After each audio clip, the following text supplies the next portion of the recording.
There are 4 things that we're going to talk about, and feel free to write your questions, and we'll take them while we're doing the session. One is we're going to talk about capability and culture, right? The second one is about data privacy and about transparency. The third is about cost and benefit, so the cost of bringing it in-house and the benefit of bringing it in-house. And the fourth is what kind of a competitive advantage it gives to brands who do this.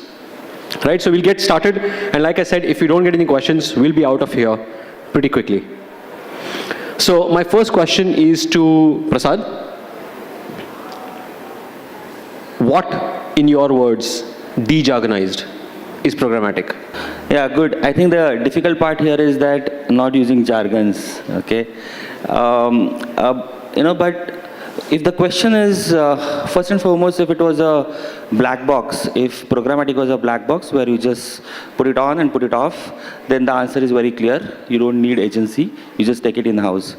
But in terms of what is programmatic, it is, again, there was a definition sometime back. People said that it is buying. Okay, I would say there are a lot of parts to it, including your planning, your creative, your ad serving, your data, your analytics, your measurements, your reporting, and probably your AI. If all that put on top of into the basket, then it all becomes the programmatic one. That is what my definition is. Is the basic definition that I put, and that is where probably all my answers will be around that. Does that make sense? It's just not the buying one. Good enough to get us started. Sure. Ecosystem. Sure. Zach, just a one line first about what exactly is Media Math? So Media Math is a demand-side platform, DSP, to not use jargon. It's a tool that lets brands and their agencies buy ads. So here's my first question to you. Do you think this whole thing about programmatic will blow over? Hopefully not, or I'll be out of a job.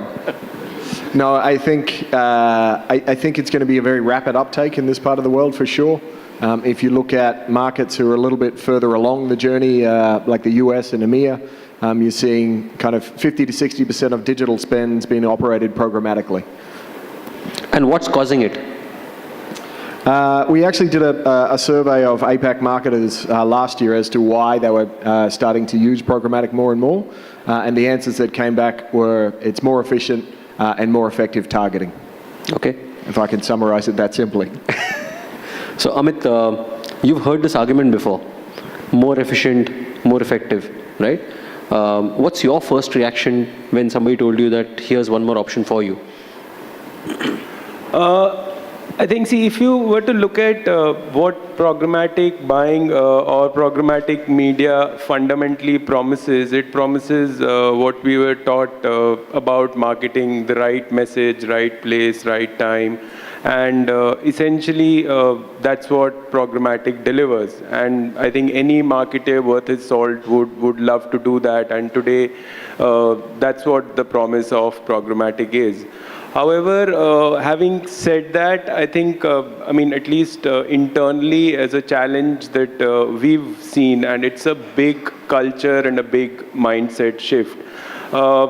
We've typically done, the way we've operated is that we do campaigns and then we measure the post evals of it, and then we say, okay, next time around, I think this is what the campaign did, we should do something else. However, when it comes to the programmatic side of things, it's a complete culture change, it's a complete mindset shift. And on the face of it, if you were to look at a programmatic plan versus a say a typical conventional plan, like if you're buying impressions on Facebook or you're buying impressions on the Google Display Network, the costs look much higher. Because there is an entire tech stack that gets built into it. There is a DSP which is there, which charges its fees. Agencies charge typically. So are you saying that it's not as efficient? See, I'll tell you, it proves to be more efficient if you measure the right things, and I think we even discussed it in the round table. If, for example, your efficiency definition is CPMs, it may not.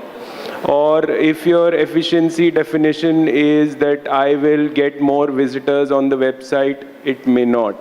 However, if you move a step beyond that and define it correctly, I think over a period of time it does.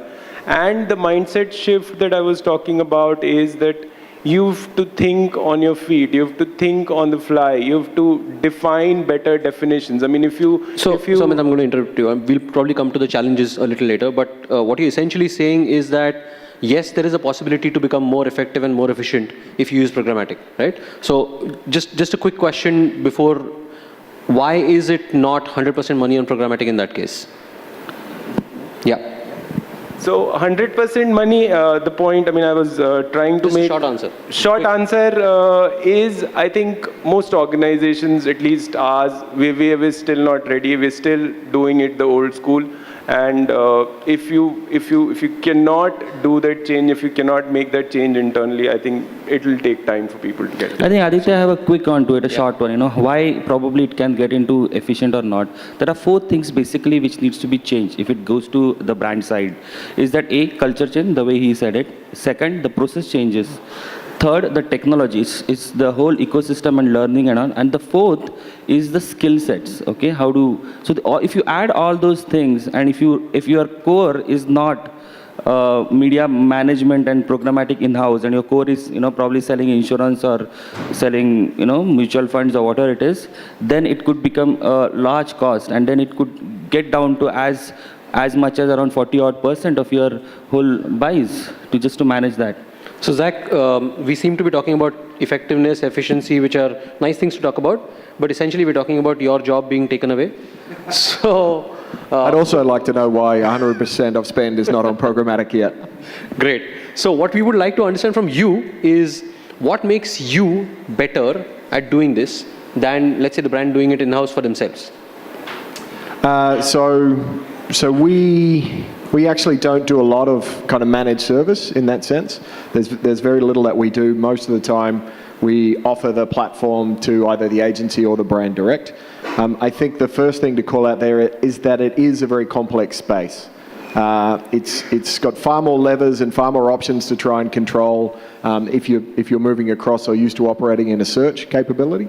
And even if you're just looking at the trading team, to give you an indication of how complex it is around that, we have 8 support teams that will work with a trading team, either in the agency or on the brand side. Technical support, ad ops, programmatic strategy optimization, platform solutions, technical solutions. So there is a vast array of people, humans, who work with the team, who work with the trading team, depending on where they sit. So as for we're certainly not in the agency game. We don't have the kind of the staff base to scale up. That's not where we want to be. It's definitely about providing a solution with the right training and support. Okay. So Prasad, you've heard some of these arguments before, right? About specialization in a certain field, an agency being able to do it better than, let's say, the brand being able to do it, right? Probably 20 years ago, the conversation was about media buying. 10 years ago, it was about taking digital in-house. 5 years ago, it was about taking social in-house, right? So can you just talk us through what is it that, from an advertiser perspective, actually works when you take these decisions? When they take it in-house. When they in-house. Yeah. I think if I really want to put myself into the other side and become the advertisers, why it would work, okay? The transparency is something which definitely will be helpful in terms of where it is getting served, whether it is getting charged or not, A.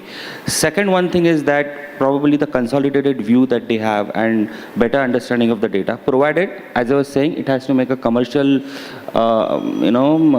efficiency there, putting all your skills and processes and cultures, all that together.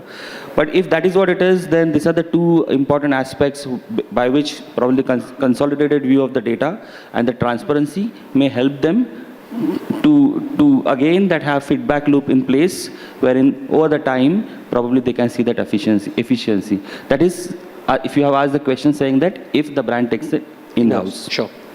So, Amit, my next question is to you, and this came from somebody in the audience. So I want to own my data, but I don't want to invest outside my core competencies, right? Typical conversation that happens not just within the marketing function, but between marketing and, let's say, either the CEO or the CFO, right? So how do you manage both of these? How do you manage this conversation internally? So, I mean, that's a very valid point when it comes to the decision of taking it in-house versus giving it out. I think what an organization, and when I say an organization, I'm representing the brand side, is that the organization needs to own the key processes, and I think most of us would have read this article which Economist carried, data is the new oil. So the consumer data, I mean, people who are buying your products, people who are buying your, I mean, in our case, noodles or coffee, I need to know that. I mean, as an organization, we need to know who is he or who is she and where are they, as much as I can know. I mean, that is something that's a competitive advantage that I don't think will ever go out. However, having said that, there are certain things which an organization, I mean, if you think of Nestle can build a DSP better than MediaMath, the answer is no. Sure. We will never ever do that. However, the data part of it is certainly something, the short answer is we would want to own. The key processes is something we would want to own. And after that, we'll let it off for the experts to do it. So, Zach, my question to you is, both of you seem to be saying that data is important to get more efficient and more effective, right? Who do you think owns the data? Data always belongs, and it's data, not data, according to an Australian, always belongs to the brand. Yeah, always. To the brand. So we, the way that we structure our systems is that we literally cannot share data between customers. Sure. And we can never take on PII or anything like that. But I 100% agree that that data is the key to your business and will increasingly become so. It'll affect every decision that you make in every aspect. So paying more attention to that and having a centralized, consolidated data strategy is absolutely crucial. So it's interesting that the answer came out so clear, because I have about 6 or 7 questions here. All of them are about data ownership from this audience. So it's obviously not as clear to everybody as it is to you that the client actually owns the data. And from the agency perspective also, data, I would always say, the platform and the brand, the data has to and will always own by the brand. There's no doubt about it. So even when he was talking about it, he said we would want to own, right? He was not saying we do. There was no confidence in Amit's point of view. There was no confidence from the marketers on the floor, but you guys seem to be fairly clear about the fact that data is owned by the. Why is there such a big mistrust? See, it's very surprised to me here, sitting here, and having these doubts from the audience also. But see, the data, probably it is a new thing. Probably there are a lot of misconceptions. Probably it is not represented well. Probably they don't see it. Probably they have not asked. I don't know what is the reason, but the data. Yeah, data is belong, or probably the reports which are coming are not that way. In whichever way it is, but data belongs to them as clear as possible. In the system also, whichever platform may it be MediaMath or any one of the DSPs, it is clearly been assigned to that. Okay, first party data I'm talking about. Okay, the data which on a digital asset someone has come there and interacted in a particular way, it belongs to in their panel. It belongs to the brand. There's no way anyone can or should or will give it to someone else. Okay. That's an anonymized data, okay? I'm talking cookie based on. Sure. So let's shift gears a little and talk about the fact that a lot of this requires a mindset shift even in client organizations, right?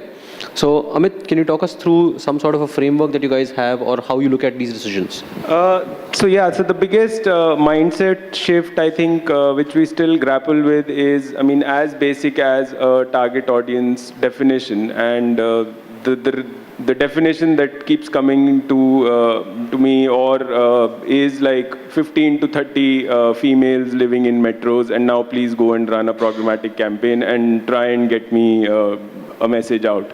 Now the mindset shift here that I'm talking about is that programmatic will deliver if we have more richer insights and if we are also willing to change that definition over a period of time on the learnings that happen. So you may, in the first instance, go out and look for females who are 15 to 30 living in metros and have a particular behavior, but over a period of time when you're running that campaign, that definition needs to enrich. You need to test and learn. And I think that is a big mindset shift, at least. So are you saying you have a lot of lazy marketeers and because of that you end up spending more money? No, seriously, because that seems to be what you're saying, that audience definitions are so badly crafted or crafted for television, let's say, where this works. And therefore, to be able to even get that audience definition right, you end up spending more money on a medium which you are anyway testing. Yeah, that I completely. And how do you then have this conversation internally saying we seem to be spending money because of our own fallacies? See, I mean, it's a very interesting point, because what happens is, I don't know if I should be saying this here, but No one's listening. a lot of, I mean, and this is internal. Please don't quote me anywhere. No, you're on camera, No, it's I'm okay. making a public comment out here.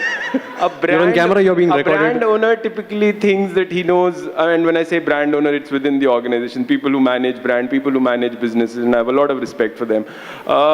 When they think they know their consumers the most, and when you, after running a campaign, come back to them and say that you can enrich your audience definition in 1, 2, 3, 4, 5 ways, people are not receptive. And I mean, it's something as a process or something which they're not used to. I mean, from hearing from a guy who's running their campaigns, or hearing from an agency to say that, okay, pregnant moms also eat ice cream and we should target them at XYZ places. I mean, it gets really hard for them to. It's a level of definition they never had to think of. Yeah. Yeah, Prasad. Just see the predicament of the agency now. Let me talk on behalf of them, okay? Sure. If the the inside the brand, okay, if there are two players having disconnect, okay.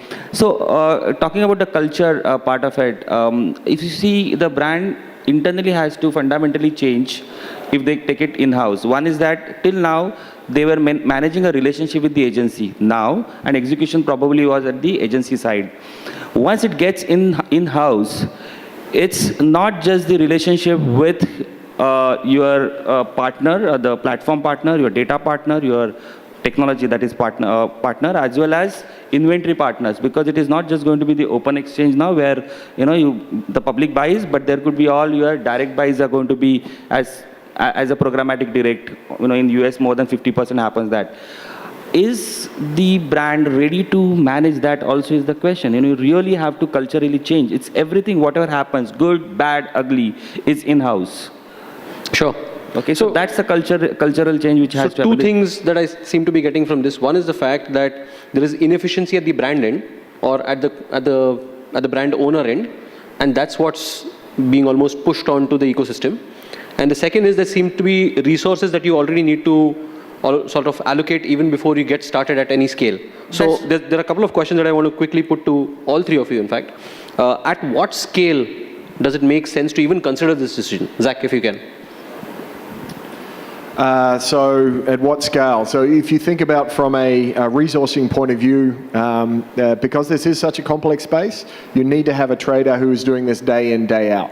So you've got to have a kind of minimum amount of workload that you've got one person who's dedicated to just that.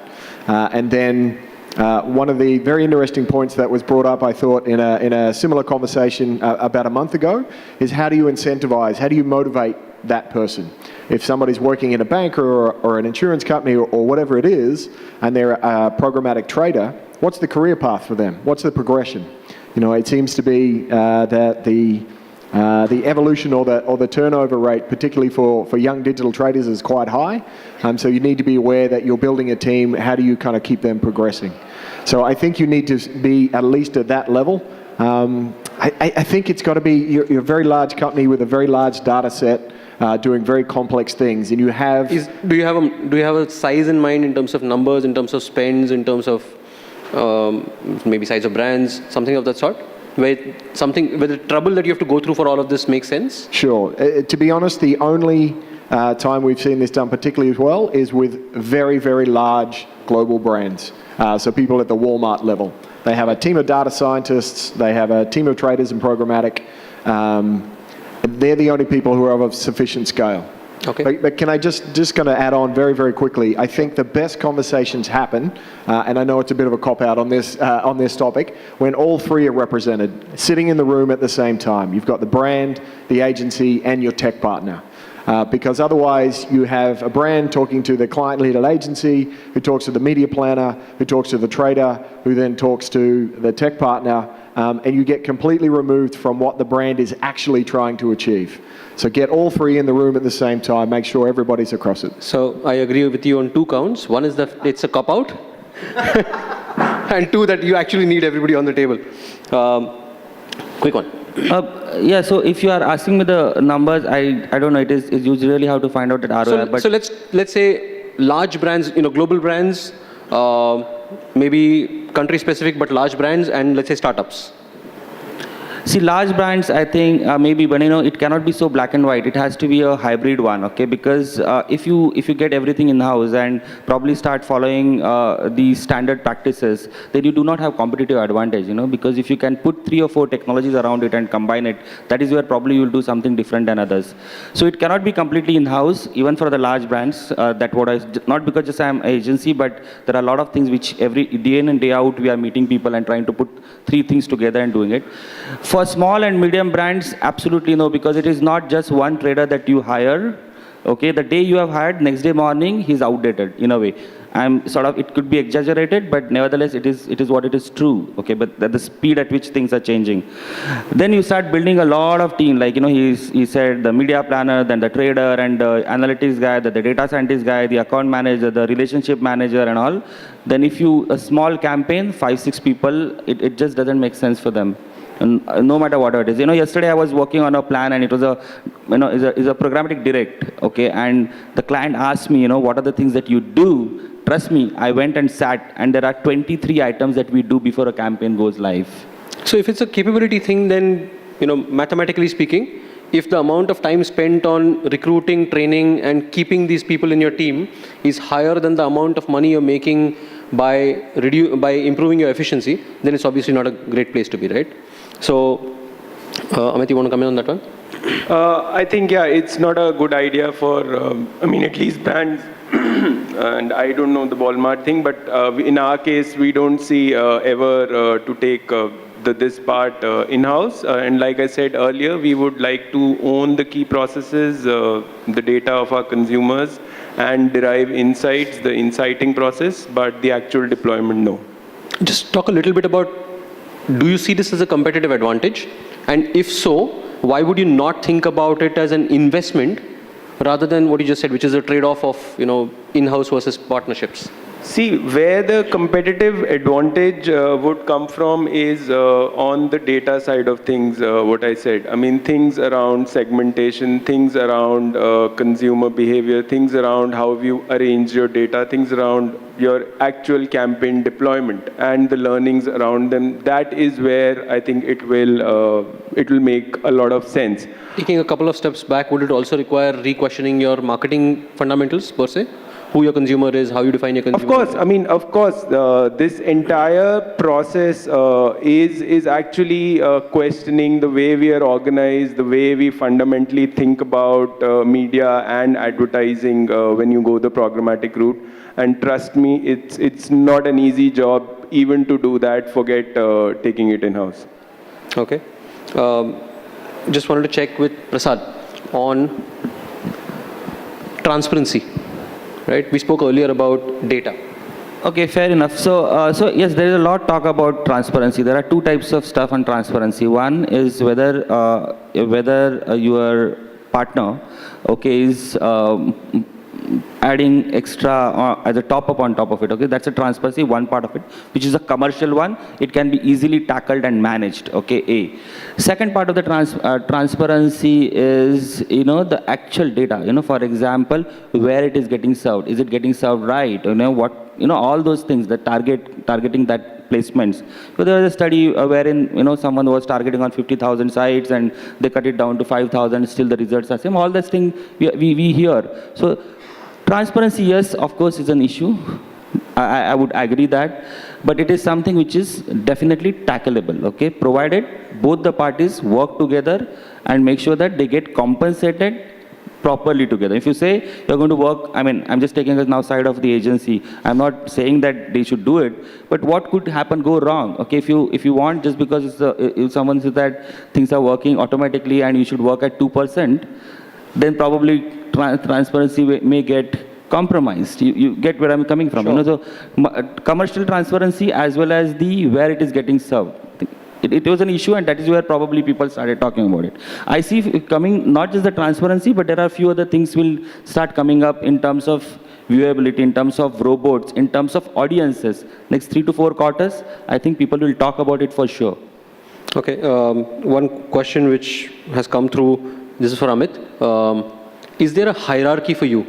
Does efficiency come before effectiveness because you can't see it very easily?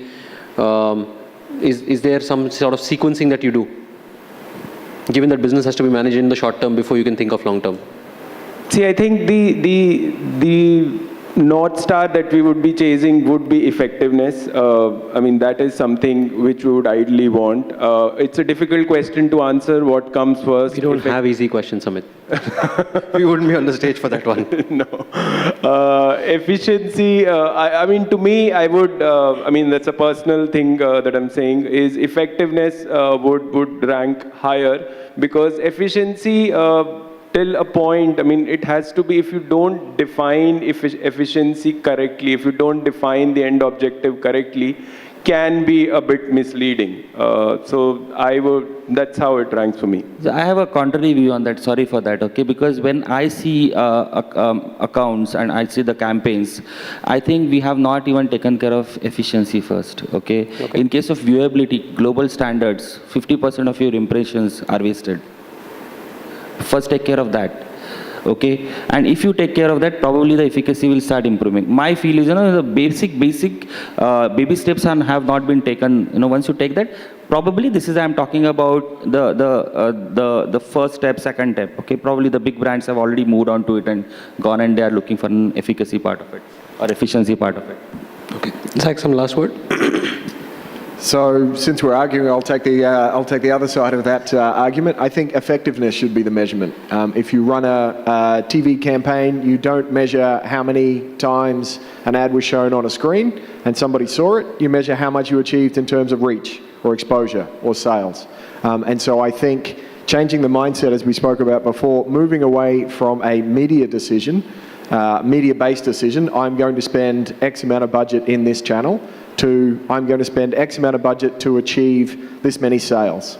And so I think focusing on that is definitely the way forward. There are obviously issues around... Sorry, so you're saying that it doesn't matter whether your ad was shown. If you know that you managed to meet your final objectives, you should be happy enough with that. Is that what you're saying? I'm saying that it's not... I'm going to go in the middle once again. So obviously you don't want to waste impressions, but you don't want to focus on that as your primary outcome. So we have shown in terms of viewability, the data clearly shows that 100% viewable isn't the most effective campaign. Okay. And I'm guessing that that's the most admission we're going to get out of you in terms of not being perfect. So with that, ladies and gentlemen, we've run out of time completely. A big round of applause for this audience.